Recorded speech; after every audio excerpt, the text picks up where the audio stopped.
भारत ने बनाई ऐसी नई मिसाइल जो अगर एक बार चली तो दुश्मन देश का हो जाएगा, खेल खत्म। भारत के इस मिसाइल का ताकत जानकर चीन अमेरिका की बड़ी टेंशन। दोस्तों, इतिहास बताता है कि जब कोई देश सालों तक चुपचाप एक ऐसा हथियार बनाता है जिसकी भनक तक दुनिया को नहीं लगती, तो समझ लीजिए वह देश सिर्फ ताकत नहीं बढ़ा रहा होता बल्कि अपना भविष्य बदलने की तैयारी कर रहा होता है। आज कुछ ऐसा ही भारत के साथ हो रहा है। एक ऐसा रहस्यमयी प्रोजेक्ट जिसकी चर्चा दुनिया की खुफिया एजेंसियों में हो रही है, लेकिन कोई खुलकर कुछ कहने की हिम्मत नहीं कर रहा। इस ताकत का नाम बताया जा रहा है सूर्य। कहा जाता है कि यह कोई साधारण मिसाइल नहीं बल्कि ऐसी तकनीक है जिसने अमेरिका से लेकर चीन तक की नींद उड़ा दी है। जरा सोचिए, जब अमेरिका के रणनीतिक विशेषज्ञ, चीन की मिलिट्री इंटेलिजेंस और दुनिया की बड़ी सैटेलाइट एजेंसियां एक साथ हिंद महासागर के आसपास हो रही गतिविधियों पर नजर रखने लगे, तो जरूर कुछ बड़ा हो रहा होगा। पिछले कुछ महीनों में हिंद महासागर के ऊपर सैटेलाइट गतिविधियां बढ़ी हैं। तमिलनाडु के तट के पास भारी सैन्य कंटेनर देखे गए हैं और समुद्र के अंदर भी कुछ गुप्त तैयारियों की खबरें आई हैं। इन घटनाओं ने कई देशों को हैरान कर दिया। चीन के कुछ रक्षा विशेषज्ञों ने तो अपने नेतृत्व को चेतावनी तक दे दी कि भारत अब केवल ब्रह्मोस और अग्नि जैसी मिसाइलों तक सीमित नहीं रहा, बल्कि वह उससे भी आगे की तकनीक पर काम कर रहा है। अब सवाल यह उठता है कि आखिर यह सूर्य है क्या? दिलचस्प बात यह है कि भारत के किसी आधिकारिक दस्तावेज में इस मिसाइल का नाम साफ तौर पर दिखाई नहीं देता। रक्षा मंत्रालय इस बारे में चुप रहता है, डीआरडीओ के वैज्ञानिक सवाल सुनकर मुस्कुरा देते हैं और विदेश मंत्रालय सीधे जवाब देने से बच जाता है। लेकिन यही चुप्पी इस रहस्य को और बड़ा बना देती है। कई रक्षा विशेषज्ञ मानते हैं कि सूर्य भारत की एक बहुत लंबी दूरी की इंटरकॉन्टिनेंटल बैलिस्टिक मिसाइल हो सकती है, जिस पर लंबे समय से गुप्त तरीके से काम चल रहा है। बताया जाता है कि यह मिसाइल इतनी उन्नत तकनीक से बनाई जा रही है कि एक बार लॉन्च होने के बाद यह अंतरिक्ष की ऊंचाई तक जाकर कई अलग अलग लक्ष्यों पर हमला कर सकती है। यानी एक मिसाइल लेकिन कई निशाने।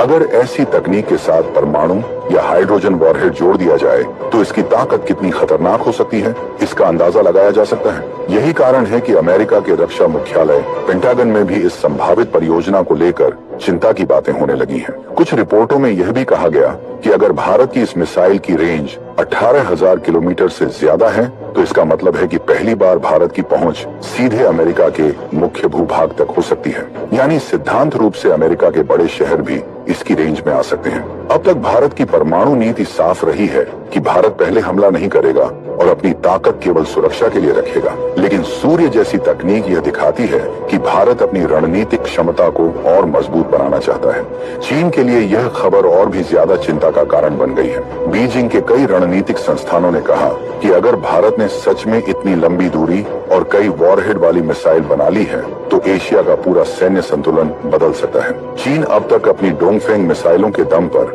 खुद को इस क्षेत्र की बड़ी सैन्य शक्ति मानता रहा है, लेकिन अगर भारत सूर्य जैसी मिसाइल को पूरी तरह तैयार कर देता है तो यह संतुलन बदल सकता है। रक्षा विशेषज्ञों का मानना है कि सूर्य कोई साधारण मिसाइल नहीं हो सकती। ये एक मल्टी स्टेज कैनिस्ट्राइज्ड सिस्टम हो सकता है जिसे कहीं से भी तेजी से लॉन्च किया जा सके। इसका मतलब यह हुआ कि दुश्मन को यह पता लगाना भी मुश्किल होगा कि हमला किस जगह से हुआ। कुछ विशेषज्ञ तो यह भी मानते हैं कि इसमें हाइपरसोनिक तकनीक जैसी तेज गति का इस्तेमाल हो सकता है, जिससे इसकी रफ्तार और भी खतरनाक बन जाती है। अब सबसे बड़ा सवाल यह है कि अगर यह प्रोजेक्ट इतना बड़ा है तो इसकी तस्वीरें या आधिकारिक परीक्षण सामने क्यों नहीं आए? दरअसल भारत की सैन्य रणनीति में एक खास सोच दिखाई देती है, चुप रहो लेकिन जब समय आए तो ऐसा कदम उठाओ कि दुश्मन संभल ही न पाए। कई जानकार मानते हैं कि इसी वजह से इस परियोजना को अलग अलग नामों के पीछे छुपाकर आगे बढ़ाया गया।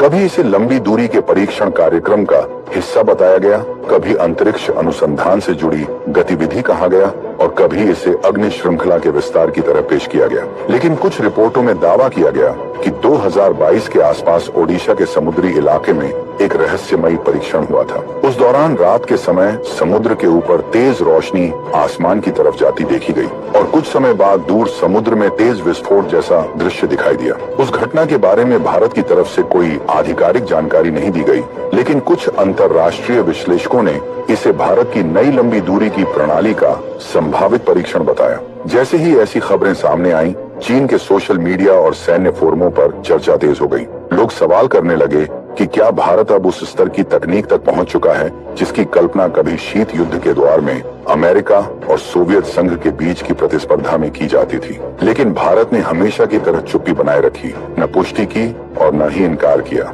और यही चुप्पी दुनिया के लिए सबसे बड़ा रहस्य बन गई, क्योंकि जब कोई देश शोर मचाकर नहीं बल्कि खामोशी से अपनी ताकत बढ़ाता है तो उसकी असली क्षमता का अंदाजा लगाना बहुत मुश्किल हो जाता है। दोस्तों, अब हालात ऐसे हो गए हैं कि दुनिया की बड़ी ताकतें खुद भारत से सवाल पूछने लगी हैं। अमेरिका बार बार संयुक्त राष्ट्र में यह बात उठा रहा है कि भारत अपने लंबी दूरी वाले हथियारों की जानकारी दुनिया के साथ साझा करे। चीन भी अलग अलग मंचों पर मिसाइल कंट्रोल और पारदर्शिता के नाम पर भारत को घेरने की कोशिश कर रहा है, लेकिन भारत हर बार बहुत शांत तरीके से जवाब देता है। साफ कहा जाता है कि भारत का रक्षा कार्यक्रम उसकी अपनी संप्रभुता का हिस्सा है, यानी भारत क्या बना रहा है और कितना बना रहा है ये वही तय करेगा। दुनिया को वही दिखेगा जो भारत सही समय पर दिखाना चाहेगा। यही वजह है कि अब कई देशों के थिंक टैंक और खुफिया एजेंसियां एक ही सवाल पर चर्चा कर रही हैं। अगर सूर्य सच में मौजूद है तो क्या इसे सिर्फ डीआरडीओ ने बनाया है या फिर इसमें इसरो की भी बड़ी भूमिका है?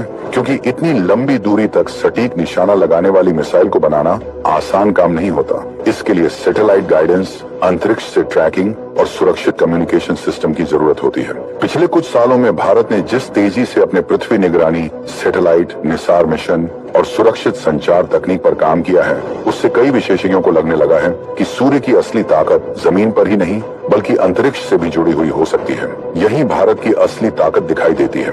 बिना शोर किए भारत ने धीरे धीरे अपनी तकनीक को इतना मजबूत बना लिया कि अब उसकी सैन्य क्षमता को नजरअंदाज करना मुश्किल हो गया है।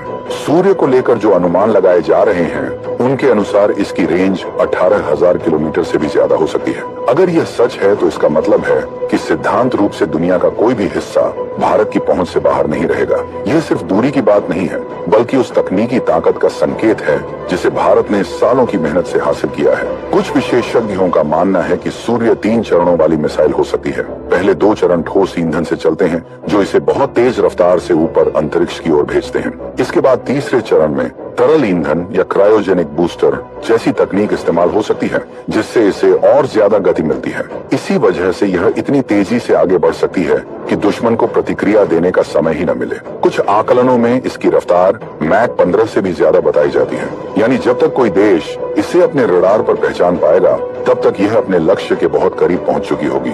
यही वजह है कि सूर्य को साधारण मिसाइलों से अलग माना जाता है। कई विशेषज्ञों का कहना है कि इसमें उन्नत गाइडेंस सिस्टम और सुरक्षित नेविगेशन तकनीक का इस्तेमाल हो सकता है जिससे इसे रास्ते से भटकाना लगभग असंभव हो जाता है। इसके साथ अगर MIRV जैसी तकनीक हो तो एक ही मिसाइल कई अलग अलग लक्ष्यों पर एक साथ हमला कर सकती है। अगर ऐसी मिसाइल में थर्मोन्यूक्लियर वॉरहेड लगाने की क्षमता भी हो तो उसकी ताकत और भी ज्यादा खतरनाक हो सकती है। कुछ अनुमानों के अनुसार ऐसे वॉरहेड की क्षमता कई मेगाटन तक हो सकती है। इसका मतलब है कि एक ही वॉरहेड किसी बड़े शहर या बड़े सैन्य ठिकाने को पूरी तरह तबाह करने की ताकत रखता है। यही कारण है कि कई विशेषज्ञ सूर्य को सिर्फ एक मिसाइल नहीं बल्कि एक बड़ी रणनीतिक ताकत मानते हैं। भारत की नई सैन्य सोच भी इसी दिशा में जाती दिखाई देती है। पहले भारत की नीति यह मानी जाती थी कि वह सिर्फ जवाब देगा, लेकिन अब भारत अपनी तकनीक को इतना मजबूत बनाना चाहता है कि दुश्मन हमला करने से पहले ही कई बार सोचने को मजबूर हो जाए। असली ताकत वही होती है जो युद्ध शुरू होने से पहले ही दुश्मन को रोक दे। यही कारण है कि आज दुनिया की बड़ी ताकतें भी इस बदलाव को महसूस कर रही हैं। अमेरिका के पास मिनटमैन और ट्राइडेंट जैसी मिसाइलें हैं और चीन अपनी डोंगफेंग सीरीज पर गर्व करता है। लेकिन अगर भारत ने सच में इतनी लंबी दूरी और उन्नत तकनीक वाली प्रणाली तैयार कर ली है तो दुनिया के रणनीतिक संतुलन में बड़ा बदलाव आ सकता है। भारत ने अपने स्वदेशी IRNSS नेविगेशन सिस्टम और पृथ्वी निगरानी सैटेलाइट नेटवर्क के जरिए वह आधार तैयार कर लिया है जो किसी भी आधुनिक मिसाइल प्रणाली के लिए जरूरी माना जाता है। भविष्य में ऐसी प्रणाली को सिर्फ जमीन से ही नहीं बल्कि road mobile launcher, rail mobile platform और शायद समुद्र से भी लॉन्च किया जा सकता है। इसका मतलब है कि भारत का न्यूक्लियर ट्रायड और मजबूत हो सकता है। जब किसी देश के पास जमीन, समुद्र और हवा तीनों से जवाब देने की क्षमता होती है तो उसकी सुरक्षा बहुत मजबूत हो जाती है। इसी वजह से आज अमेरिका और चीन दोनों के रणनीतिक हलकों में भारत को लेकर नई चर्चा शुरू हो चुकी है। पहले कई देश भारत को एक जिम्मेदार लेकिन सीमित सैन्य क्षमता वाला देश मानते थे, लेकिन अगर सूर्य जैसी परियोजनाएं सच में सामने आती हैं, तो दुनिया को मानना पड़ेगा कि भारत अब केवल एक क्षेत्रीय शक्ति नहीं रहा, वह उस दिशा में बढ़ चुका है जहां उसकी ताकत वैश्विक संतुलन को भी प्रभावित कर सकती है। और शायद यही वह समय है जब भारत चुपचाप अपनी तकनीक और आत्मविश्वास के दम पर दुनिया को दिखा रहा है कि आने वाले दौर में उसकी